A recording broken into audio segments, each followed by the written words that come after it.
सोलापूर शहरातील मोदी परिसरात असलेल्या बाबू जगजीवनराम झोपडपट्टीमधील 2 विद्यार्थ्यांचा अचानक मृत्यू झाल्याची माहिती समोर येत आहे। आमदार देवेंद्र कोठे यांनी त्या ठिकाणी जाऊन पाहणी करत महापालिकेला त्या प्रकरणी तातडीने उपाययोजना करण्याच्या सूचना केल्या। दरम्यान या भागात येणाऱ्या दूषित पाण्यामुळे विद्यार्थ्यांचा मृत्यू झाल्याचे या भागातील नागरिक सांगत आहेत। बाबू जगजीवनराम झोपडपट्टीमधील मरण पावलेल्या मुलींचे नावे समोर आलेली नाहीत, परंतु इयत्ता 9वी मधील या विद्यार्थिनी शिकत असल्याची माहिती समोर आली असून विद्यार्थी सिव्हिल हॉस्पिटलमध्ये उपचार घेत असल्याचे समजते। शहर मध्यचे आमदार देवेंद्र कोठे यांनी महानगरपालिका उपायुक्त तैमूर मुलानी यांच्यासह या भागामध्ये भेट दिली असता नागरिकांनी महानगरपालिका प्रशासनाच्या विरोधात बऱ्याच तक्रारी मांडल्या। यावेळी आमदार कोठे यांनी महापालिका आयुक्तांना फोन लावून तातडीने उपाययोजना करण्याच्या सूचना केल्या। माध्यमांना प्रतिक्रिया देताना आमदार कोठे यांनी संबंधित विद्यार्थिनींचा मृत्यू नेमका कशामुळे झाला याचे पोस्टमार्टम सुरू आहे, त्यामुळे नागरिकांनी घाबरून न जाता काळजी घ्यावी असे आवाहन करण्यात आले आहे। जीव त्यांचा गेलेला आहे ते न भरून येणार आहे। त्या गरीब कुटुंबातल्या मुलींचं निधन झालेलं आहे। मी त्यांच्या दुःखात सहभागी आहे।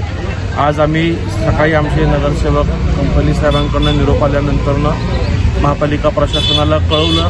अतिरिक्त आयुक्त रवी पवार साहेब व त्यांची सर्व टीम या ठिकाणी तातडीने आली आणि पाहणी केल्यानंतर लक्षात आलं की 2 लोकांचं निधन झालेलं आहे आणि आणखीन 2 लोक सिव्हिल हॉस्पिटलला उपचार घेत आहेत। हे 4 जण याच भागातील एका शाळेत एकत्र शिकतात, त्यामुळे नेमकं कारण शाळेतलं आहे पिण्याचं का इकडचं आहे हे पूर्वी समजत नव्हतं।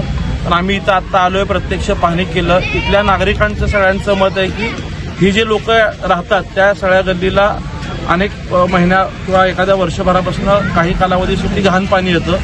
मेन चौकात काहीतरी चेंबरमधनं पिण्याची पाईपलाईन गेलेली आहे।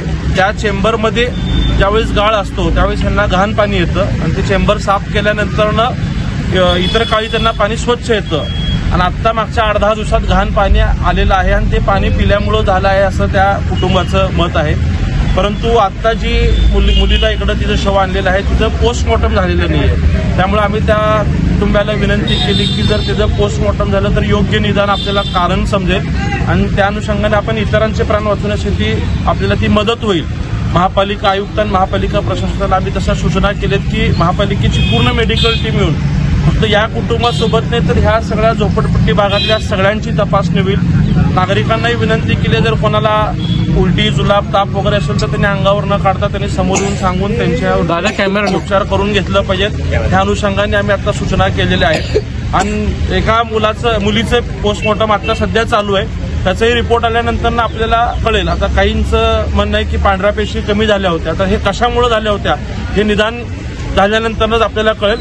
परंतु जे आज डोळ्यासमोर घाण पाणी वगैरे आलेलं दिसतंय याही गोष्टी चुकीचं आहे। त्या गोष्टी थांबवण्यासाठी देखील सूचना केलेल्या आहेत। आयुक्तांनी तात्काळ ते काम हाती घेण्याच्या सूचना संबंधित विभागाला देतो असं सांगितलेलं आहे। खरं तर यामध्ये